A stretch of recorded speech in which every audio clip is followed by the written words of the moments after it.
ई इंटरटेनमेंट वाला गाना है, मस्ती मजाक वाला, करके दिल पे नहीं खेलेवे के। आ कैसे भाई जो सुनी जा। ए जान मन से न आज तू बोलते बैडू, सच बताओ दर्द का झेलते बैडू। ए जान मन से न आज तू बोलते बैडू, सच बताओ दर्द का झेलते बैडू। मनवा में कौन ऐसन घुटतारू बतिया, अरे मनवा में कौन ऐसन घुटतारू बतिया। बोला बोला बोला का बात बा, सच सच बताओ, बोला बोला का बात बा।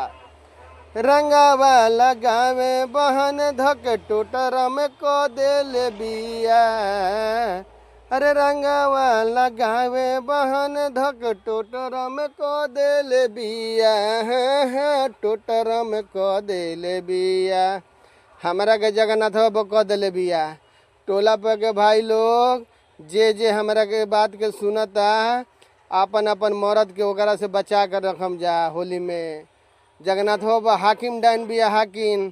अरे रंगावा लगावे बहन धक टोटर में को देले बिया, टोटर में को देले बिया।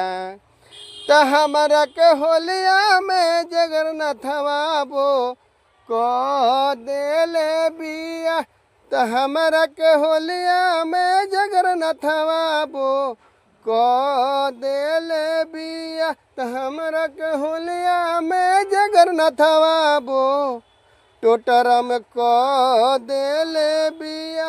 माई रे माई, बहुत हाकिम डाइन बिया रे दादा। हमार साल समत के दिन खा गई रे दादा, बहुत हाकिम डाइन बिया।